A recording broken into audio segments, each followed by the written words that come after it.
तो case forecasting method में हम लोग वर्किंग कैपिटल मैनेजमेंट हम लोग कैसे निकालते हैं।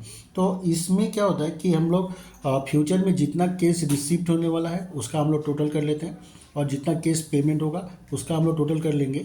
और अगर केस रिसीप्ट ज़्यादा होगा और केस पेमेंट कम होगा तो उसको हम लोग सरप्लस बोलेंगे। और अगर केस रिसीप्ट कम है और केस पेमेंट ज़्यादा है तो उसको हम लोग डेफिसिट ऑफ केस या फिर हम लोग वर्किंग कैपिटल रिक्वायरमेंट हम लोग बोलेंगे। मतलब इसका मतलब है कि अगर केस अगर सरप्लस में है तो फिर कोई बात नहीं है, किंतु अगर केस अगर डेफिसिट मतलब अगर शॉर्ट है तो उसको हम लोग बोलेंगे वर्किंग कैपिटल रिक्वायर्ड, मतलब उतना हम लोग को वर्किंग कैपिटल उस मंथ में हम लोग को चाहिए होगा। ठीक है, तो उसके बेस पे इलस्ट्रेशन नंबर 7 है, तो इसको हम लोग देखते हैं। तो इस क्वेश्चन को पहले हम लोग रीड कर लेते हैं। तो बोला कि Texas manufacturing company limited is to start production on 1 जनवरी 2009। तो टेक्सास मैन्युफैक्चरिंग कंपनी ने 1 जनवरी 2009 को प्रोडक्शन स्टार्ट किया। The prime cost of a unit is expected to be ₹40, out of which 16 is for material and 24 for rupees labour. तो इसमें बोला कि prime cost इसका कितना है ₹40, जिसमें 16 रुपीज़ मटेरियल का होगा और 24 रुपीज़ लेबर का होगा। In addition variable expenses per unit are expected to be ₹8 and fix expenses per month ₹30,000। और इसको ये जो प्राइम कॉस्ट में जो एक्सपेंसेस होगा हम लोग को 16 और 24 वो तो होगा ही होगा। इन एडिशन हम लोग को और क्या एक्सपेंसेस होगा, मटेरियल एक वेरिएबल एक्सपेंसेस है जो पर यूनिट ₹8 करके खर्चा होगा, और फिक्स एक्सपेंसेस पर मंथ 30,000 खर्चा होगा। उसके बाद बोला कि payment for material is to be made in the month following the purchase. Material हम लोग क्या होगा कि जिस मंथ में परचेज करेंगे उसके नेक्स्ट मंथ में उसका पेमेंट होगा। 1/3 of sales will be for cash and the rest on credit for settlement in the following month. Sales के लिए क्या बोला कि 1/3 तो कैश सेल होगा, रिमेनिंग जो 2/3 कैश सेल 2/3 जो सेल है वो नेक्स्ट मंथ में रियलाइज होगा। मतलब 1/3 इसी मंथ में रियलाइज हो जाएगा, मतलब वो कैश सेल है, और रिमेनिंग 2/3 जो क्रेडिट सेल है वो अगले महीना में मिलेगा हम लोग को। Expenses are payable in the month in which they are incurred. और एक्सपेंसेस को हम लोग का पेमेंट उसी मंथ में करना है, जिस मंथ में एक्सपेंसेस होगा उसी मंथ में हम लोग को एक्सपेंसेस का पेमेंट करना है। और सेलिंग प्राइस पर यूनिट दिया है पर ₹80 पर यूनिट। और उसके बाद में किस मंथ में कितना मैन्युफैक्चर होगा और सेल होगा उसका डिटेल यहाँ पे दिया हुआ है। मंथ वाइज सेल और मैन्युफैक्चरिंग और उसका सेल यहाँ पे उसका डिटेल दिया हुआ है। तो इस सम को हम लोग सोल्व कैसे करेंगे, तो सबसे पहले तो हम लोग क्या करेंगे कि मंथ वाइज जनवरी फरवरी मार्च अप्रैल मई जून 6 मंथ का हम लोग को वर्किंग कैपिटल रिक्वायरमेंट निकालना है। तो एवरी मंथ में कितना कितना यूनिट सेल होगा वो तो क्वेश्चन में ही दे दिया है यहाँ पे। 900, 1200, 1800, 21 और 2400 मंथ वाइज कितना यूनिट प्रोडक्शन और सेल होगा वो यहाँ क्वेश्चन में ही बता दिया वो लोग। उसके बाद में रॉ मटेरियल में कितना खर्चा होगा, लेबर में कितना एक्सपेंसेस होगा, सेल कितना होगा और वेरिएबल एक्सपेंसेस कितना होगा। तो यहाँ पे क्वेश्चन में क्या हुआ, यूनिट वाइज दिया हुआ है। तो मैंने क्या किया कि यूनिट से मतलब मल्टीप्लाई करके मैंने टोटल यहाँ पे निकाल लिया। तो रॉ मटेरियल दिया है 16 रुपीज़ पर यूनिट, तो 900 यूनिट क्या होगा, सेल होगा, और पर यूनिट रॉ मटेरियल में कितना एक्सपेंसेस होगा 16, तो इसको मल्टीप्लाई करेंगे तो कितना आ जाएगा 14,400। फरवरी मंथ में 1200 यूनिट सेल होगा और मटेरियल का कॉस्ट कितना है 16, इसको मल्टीप्लाई करेंगे तो हम लोग का 19,200 आ जाएगा। इसी तरह से 16 से मल्टीप्लाई करके मैंने मंथ वाइज टोटल निकाल लिया। फिर लेबर में 24 रुपीज़ एक्सपेंसेस होगा, तो उसको भी मैंने यूनिट से मल्टीप्लाई करके टोटल निकाल लिया। सेल 80 रुपीज़ पर यूनिट है, उसको भी मैंने यूनिट से मल्टीप्लाई करके टोटल सेल्स निकाल लिया। उसके बाद में वेरिएबल एक्सपेंसेस ₹8 पर यूनिट दिया हुआ है, उसको भी मैंने यूनिट से मल्टीप्लाई करके टोटल निकाल लिया। तो उम्मीद है कि यहाँ तक आप लोग को समझ में आ गया होगा। पर यूनिट क्वेश्चन में दिया हुआ है, बस क्या करना है कि यूनिट से मल्टीप्लाई करके हम लोग को टोटल निकाल लेना है। तो ये हो गया। अब इसको हम लोग सोल्व कैसे करेंगे, तो बुक में सोल्व किया हुआ है ऑलरेडी, तो मैं यहीं से आप लोगों को समझा देता हूँ। तो सबसे पहले तो हम लोग ऊपर में हेडिंग दे देंगे statement of working capital required. उसके बाद में इस तरह से हम लोग इसका टेबल बना लेंगे। एक पार्टिकुलर्स का कॉलम होगा और 6 मंथ का हम लोग को वर्किंग कैपिटल रिक्वायरमेंट निकालने के लिए दिया है, तो 6 कॉलम हम लोग यहाँ पे बना लेंगे। तो सबसे पहले हम लोग लिखेंगे पेमेंट। तो पेमेंट में सबसे पहले आएगा मटेरियल।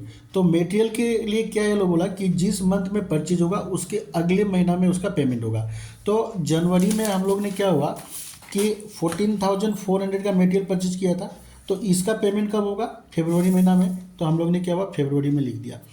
अब जो क्या होगा कि फरवरी में जो हम लोग मटेरियल परचेज किया था उसका पेमेंट हम लोग को मार्च में होगा, तो उसका मैंने मार्च में दिखा दिया। फिर मार्च वाला अप्रैल में आ गया, अप्रैल का मई में आ गया, मई का जून में आ गया। उसके बाद में उसके बाद में लेबर चार्जेस, तो लेबर मतलब वेजेस हो गया। तो लेबर और वेरिएबल एक्सपेंसेस और फिक्स एक्सपेंसेस के लिए बोला है यहाँ पे क्वेश्चन में कि जिस मंथ में एक्सपेंसेस होगा उसी मंथ में पेमेंट करना होगा। तो हम लोग यहाँ पे जनवरी का जनवरी में, फरवरी का फरवरी में, मार्च का मार्च में हम लोग दिखा देंगे। तो जैसे लेबर का जनवरी में 21,600 है, तो 21,600 लिख दिया। फरवरी में लेबर का एक्सपेंसेस है 28,800, तो उसको हम लोग फरवरी में लिख दिया। तो इस तरह से जो जिस मंथ का है उसी मंथ में हम लोग को लिख देना है। तो इस तरह से वेजेस लिख दिया, फिक्स एक्सपेंसेस हम लोग ने लिख दिया, और वेरिएबल एक्सपेंसेस भी हम लोग ने लिख दिया। जिस मंथ का है उसी मंथ में हम लोग को लिखना है। फिर हम लोग ने क्या किया कि इसका पेमेंट का हम लोग ने टोटल कर दिया। ये लोग यहाँ पे कॉलम देना लोग भूल गया, तो ये है पेमेंट का टोटल, ये है पेमेंट का टोटल। तो जनवरी मंथ में पेमेंट होगा 58,800, फरवरी में 82,800 टोटल पेमेंट होगा, मार्च में 1,06,800, फिर अप्रैल में 1,26,000, मई में 1,30,800 और जून में टोटल पेमेंट होगा 1,40,400। अब इसके बाद में हम लोग निकालेंगे रिसिप्ट। तो रिसिप्ट में दो है, एक तो कैश सेल है और दूसरा क्या है, कैश रिसीव फ्रॉम डेटर। तो सेल के लिए लोग क्या बोला था कि 1/3 सेल का जो 1/3 होगा वो उसी मंथ कैश सेल होगा, मतलब उसी मंथ में रियलाइज हो जाएगा। रिमेनिंग 2/3 क्रेडिट सेल है, वो अगले महीना में रियलाइज होगा। तो जैसे जनवरी में टोटल सेल हुआ है 72,000 का, तो 72,000 का अगर हम लोग 1/3 अगर हम लोग करेंगे तो ये निकल के आएगा 24,000। तो ये तो 24,000 जनवरी में ही हम लोग को रियलाइज हो जाएगा, और रिमेनिंग जो बच गया 48,000 वो क्या होगा, हम लोग को फरवरी में रियलाइज होगा। ठीक है। उसी तरह से मार्च में हम लोग का सेल हुआ है 96,000 का 1/3 कितना होता है 32,000, तो 32,000 तो जनवरी में ही रियलाइज हो जाएगा, और रिमेनिंग जो इसका 64,000 बच गया, आई थिंक ये 64,000 ये फरवरी में रियलाइज होगा, और 64,000 क्या होगा, मार्च में रियलाइज होगा।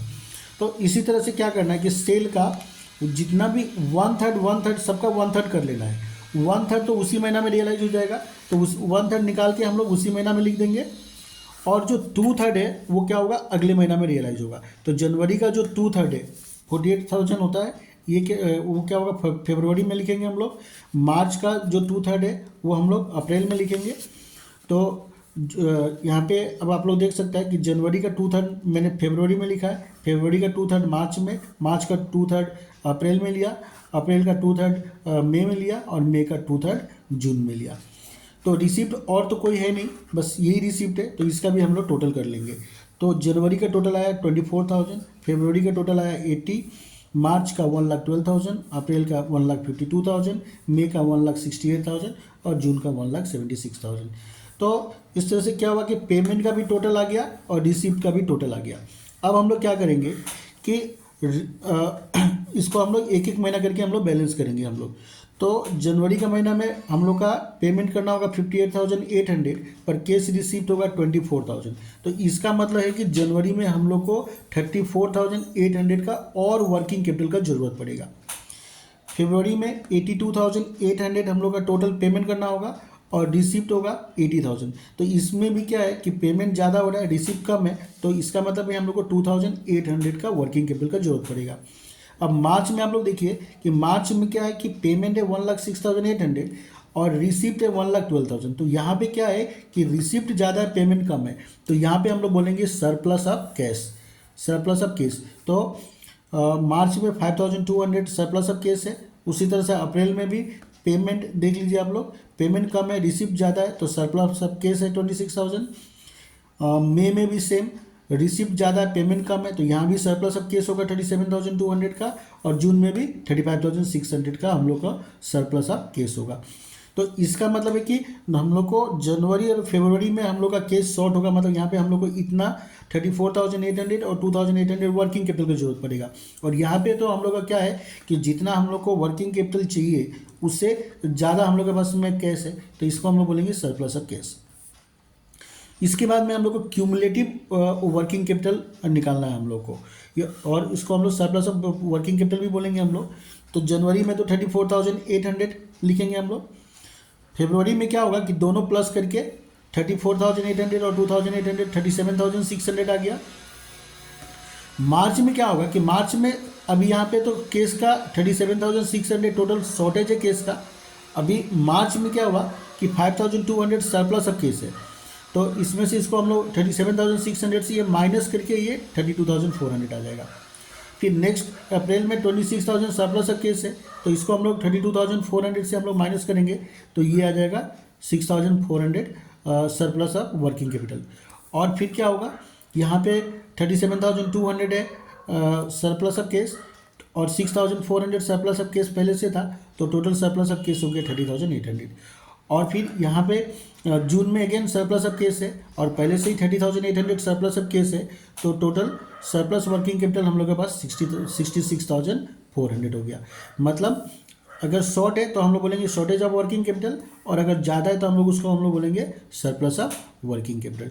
ठीक है, तो यहाँ पे हम लोग को नीचे वाला में हम लोग को क्या करना है, क्यूमुलेटिव, आप लोग को समझ में आ रहा होगा, क्यूमुलेटिव वर्किंग कैपिटल हम लोग को निकालना है।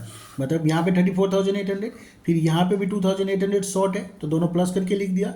अब यहाँ से सरप्लस स्टार्ट हो गया, तो ये माइनस हो गया, 37,600 माइनस 5,200, 32,400 आ गया। 32,400 से 26,000 माइनस किया तो 6,400 आ गया।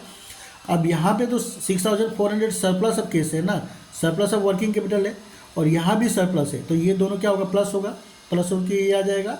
फिर ये भी सरप्लस है और ये भी सरप्लस है, तो ये दोनों प्लस करके ये आ जाएगा। ठीक है, तो इस तरह से हम लोग क्या होगा कि वर्किंग कैपिटल हम लोग को निकालते हैं। तो उम्मीद करता हूँ आप लोग को समझ में आ गया होगा।